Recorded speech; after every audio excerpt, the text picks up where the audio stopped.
Hello guys, welcome here to another edition of Out of Turn 4.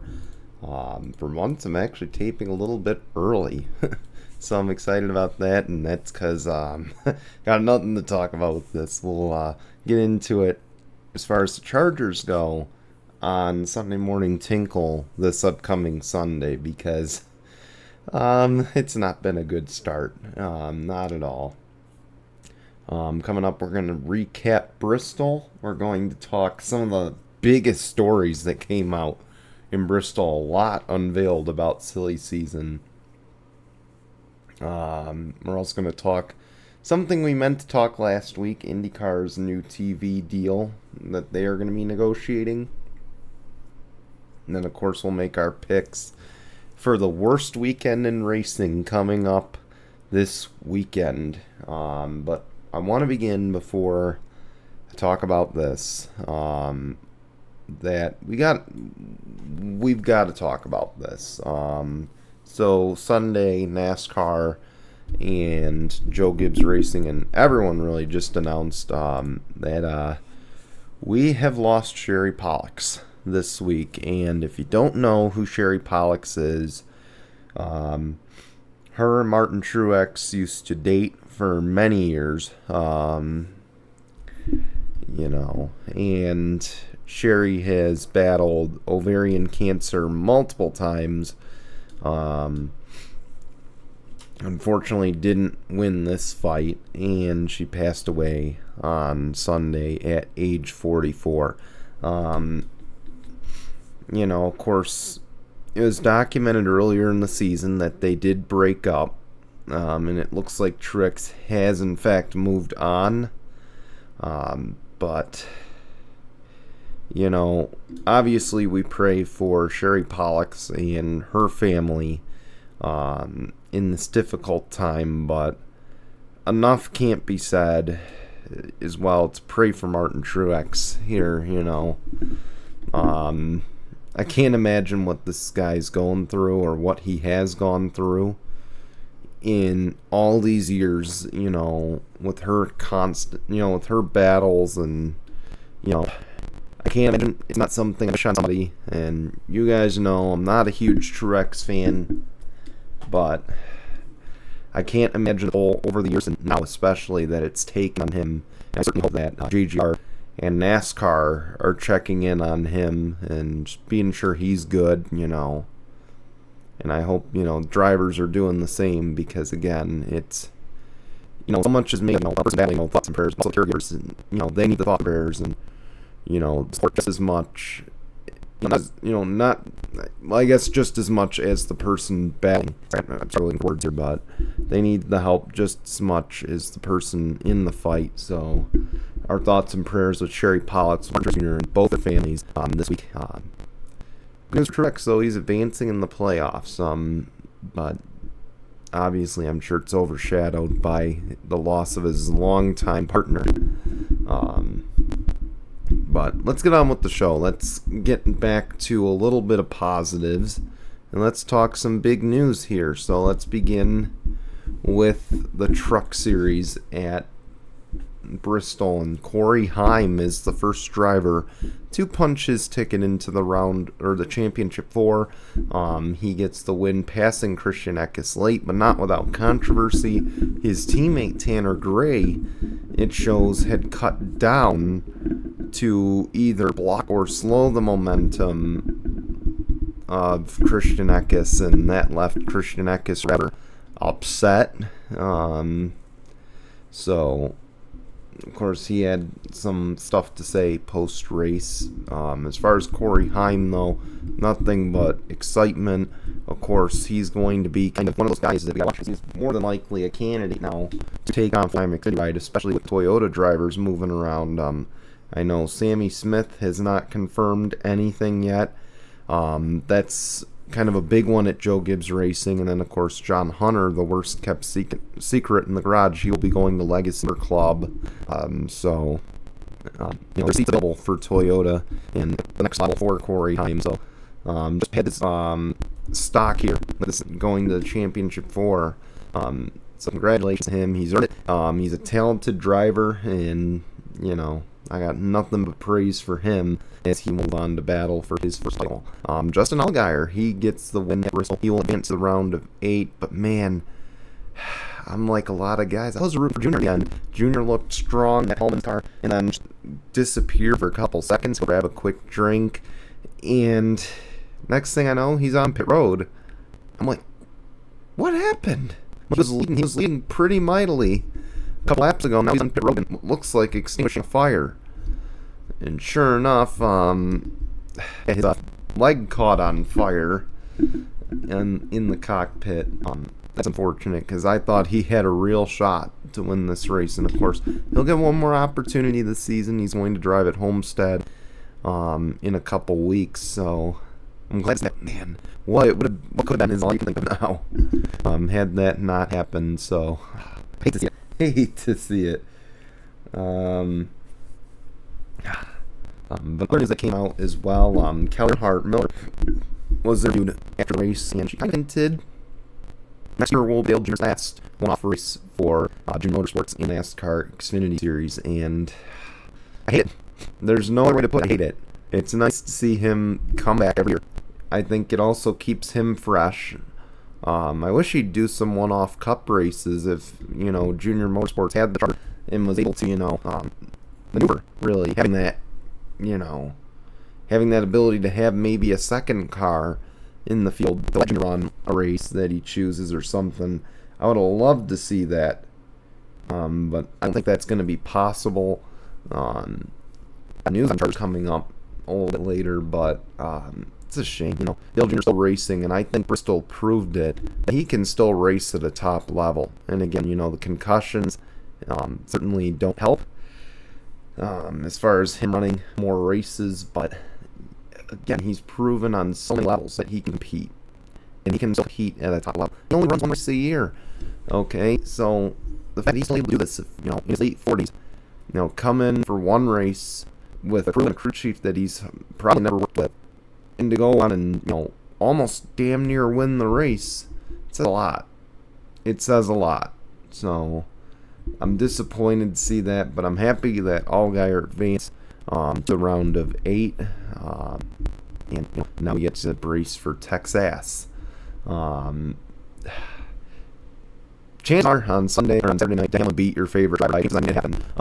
Denny Hamlin wins the Bristol night race. Of course, he already locked into the round of 12, so that was never in doubt.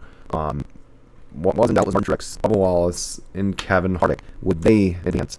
I can tell you that Bubba Wallace and Martin Truex have both advanced to the next round. Truex, of course, scathing off elimination. Just hanging on at like 2 laps down, hanging on. Liddell, McDowell, Harvick, and Stenhouse get to advance to the round of 12. No surprises, really, as far as McDowell and Stenhouse. Harvick, this was a race I thought he could have won, and it's a shame because they were light years off what they needed to be. The team did not perform very well. Stenhouse and McDowell were no surprise. Logano was a big surprise, and it just took one wreck. It shows you 1 week. 1 week can ruin everything for you. But going back to McDowell, because this one, and I'm willing to make this hot take. Mike McDowell had race one of his bad finishes. Say he scores, a 10th place at Kansas or Darlington, Kansas. I honestly believe it. I think, again, those 2 races just ultimately, one of those 2 races, absolutely, you erase one of them, he advances.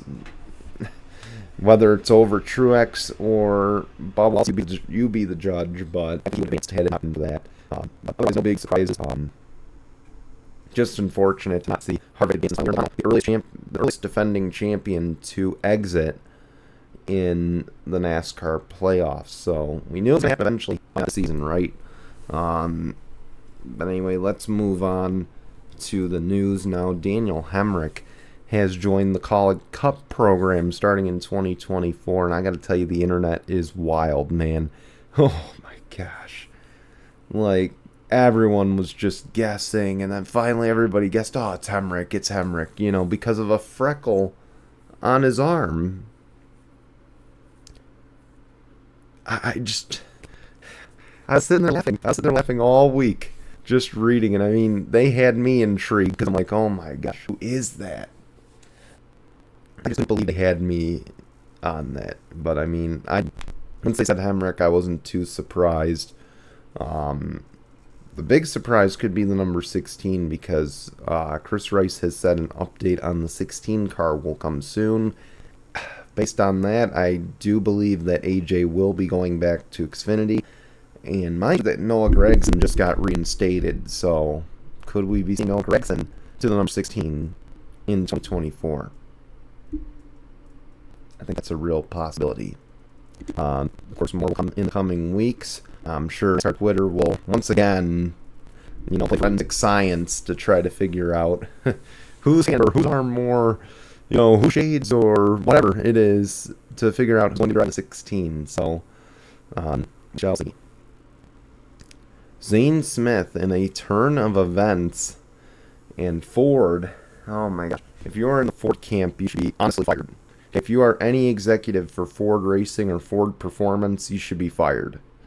End of discussion. The fact you let this guy walk is remarkable. Because Zane Smith has joined Trackhouse Racing on a multi-year deal beginning in 2024. Under this, Smith will drive Spire has bought the Live Fast charter to field a third entry next season.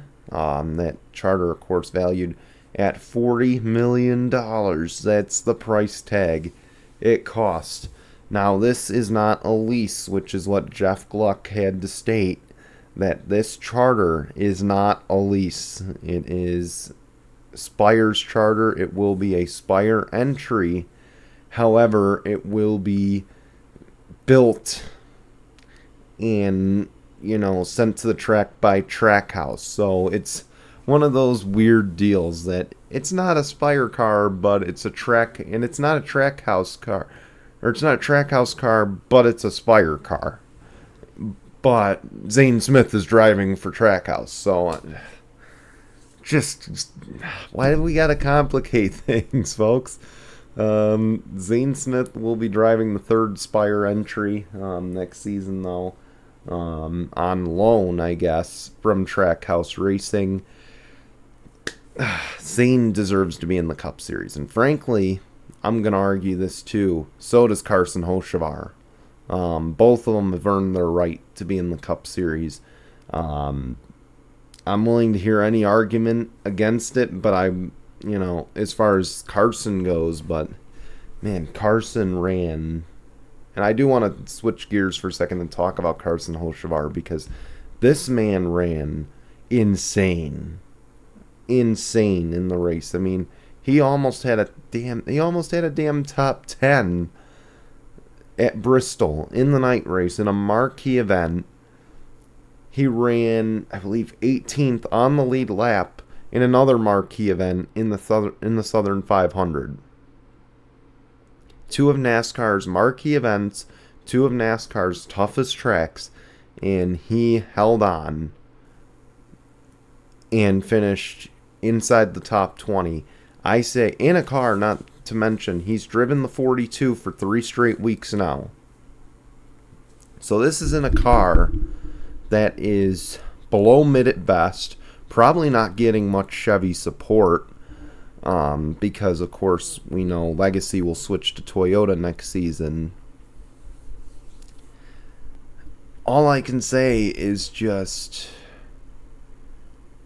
wow about his performance. If he's doing this in a mid Chevy car, you put him in a Hendrick car.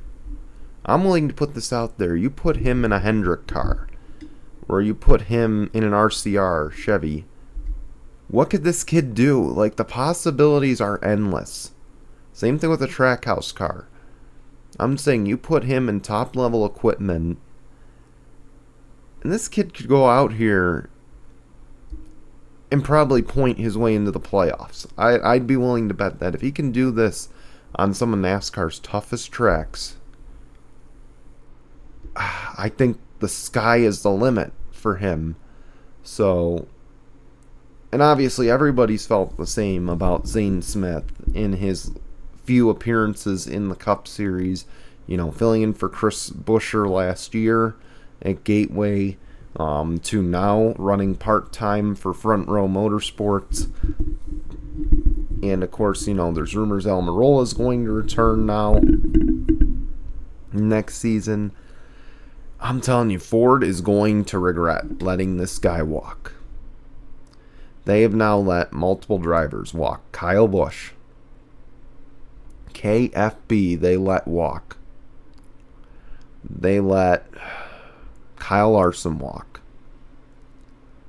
And now, I think, and the biggest one, because this was Ford's top development driver, they now let Zane Smith walk. That's three big names that could have built up Stewart-Haas Racing, which by every accord is Ford's flagship program. That's embarrassing. That's beyond embarrassing. And if I'm Tony Stewart and Stewart-Haas Racing, now, if Almirola does retire, that means Riley Herbst or Cole Custer, guys who have no business being at the Cup level, go up. Like I said, if I'm Tony Stewart, I'm embarrassed. I'm beyond embarrassed about this. And if I'm a Ford executive in the NASCAR garage, I'd be fearful for my job at this point. Because how do you let these three insanely talented race car drivers walk?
How? I think the Zane Smith one is going to have a lot more questions than answers. Because, again, Ford should have easily stepped in and said whether or not Field Zane Smith next year. No, they should have stepped in at Front Row Motorsports and said, and I love Todd Gilliland, but they should have told them, look, we have a driver that's ready to go. You're going to put him in the 38. I'm not asking you to create a third charter. We'll figure out something for Todd Gilliland, but you're going to put this kid in the 38. And we'll make up Todd if you want to keep him. Maybe he does another split season with Rick Ware and runs with Justin Haley over there. But we need to have this guy ready to go. And, I think that's what should have happened. Again, Ford is going to have a lot to answer for. We know how deep the Toyota driver pool is. From John Hunter Nemechek to Corey Heim. And we know how few seats there are once you get higher up. With Ford, there's so many seats at the top level and not so many at the lower levels. But the drivers, and again, Ford's top development driver now is Haley freaking Deegan, who has, and I'm going to take a lot of heat for this, and she is an insanely talented race car driver. By no, so she's by no means a bum. But, oh my God. I mean, her truck series stats, her truck series, record really is not entirely impressive. The truck series resume is not exactly what you'd call impressive. She's really not qualified to move up the ladder, if you ask me. But does she move up the ladder to Stuart Haas and maybe change her misfortune? It's possible. But she's not, cup ready. She's nowhere near cup ready. Almirola is year to year.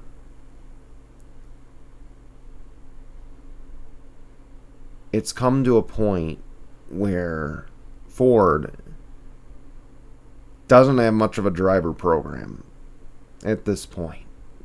And someone needs to change that.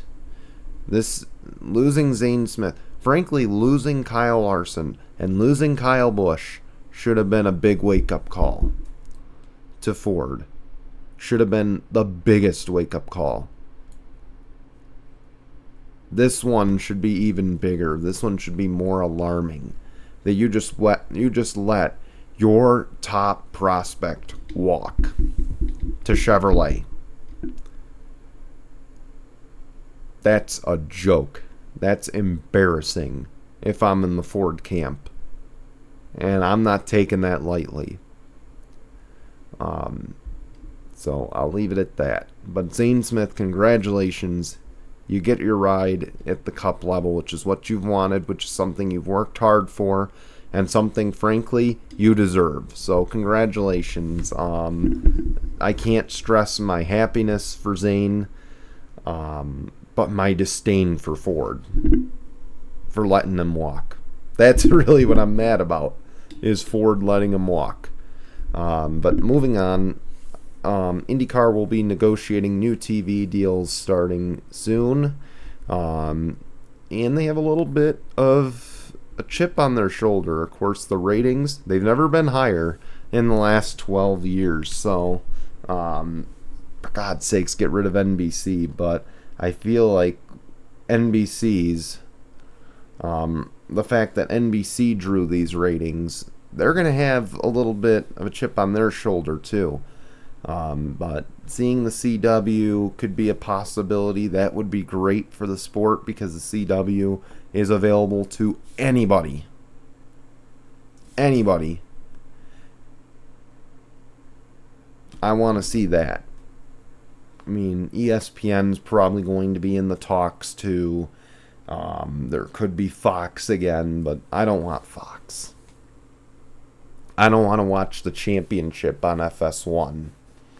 So I'm hoping that they'll negotiate with CW. As much as I hate it, stay with NBC. But I'll leave it at that. I also wanted to talk about this. I completely forgot about this. News on Twitter today, or news on Twitter on Sunday, came out that Road America will not host any NASCAR races in 2024. You gotta feel for the people of Wisconsin. This was, and this is, the second best road course in America. Ignore my Mid-Ohio plaque behind me. It's a damn good road course, but it's not one of the better ones compared to Watkins Glen, which obviously I'm going to be biased toward because that's my home track. And then Road America is like the second most beautiful road course. They sell out every year for NASCAR. I hate to see it because, you know, there are tracks that Marcus Smith owns. Pointing at the one we're going to this weekend, that should be shut down. Pointing to Sonoma, that you could argue shouldn't host a NASCAR event either. And we're screwing the smaller tracks. Smaller, independently owned ones. I just hope that this will be replaced with Montreal, like the rumors suggest, for the Cup Series and Auto Club. But, I mean, I'm even pointing the finger at Portland. Portland wasn't that good of a... You know, Portland... There's little bits of drama, but it wasn't better. I would have rather seen Portland gone before Road America. I just don't get what NASCAR's logic here is.